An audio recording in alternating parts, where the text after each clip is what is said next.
Dragi naši gosti, pozivamo vas da se pridružite djeci ovdje ispred nas i da oko njih napravite veliki krug. Slobodno se ustanite, dođite, trebamo vas, trebamo odrasli i djeca zajedno mogu promijeniti svijet.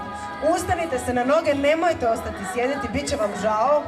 Dođite, svi ste dobrodošli, koliko god vas ima, svi koji u sebi imate iskru ljubavi još uvijek. A čim ste tu, znači da imate, dođite, uzmite dječicu za ruke. Pripremit ćemo se zajedno za jednu kratku meditaciju. Uhvatite se za ruke ako je moguće, tako da lijevi dlan koji prima okrenete prema nebu, a desni dlan koji daje okrenete prema zemlji, tako da dobijemo krug primanja i davanja.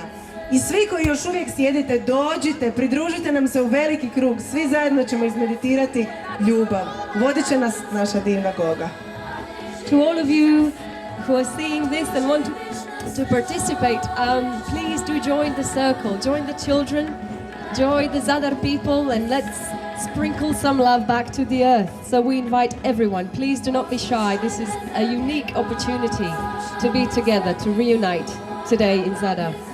Join the children, make a large circle, join hands, but do it so that your left hand, the hand that receives, is up, and turn this hand towards the sky. So towards the sky, your left palm, and take your right hand, that's the hand that gives and delivers, turn it so it's pointing to the earth. Your palm is down towards the earth. This way we will make a circle of receiving, welcoming, accepting, and giving, delivering. I will now let Gordana Goga lead the meditation. Enjoy.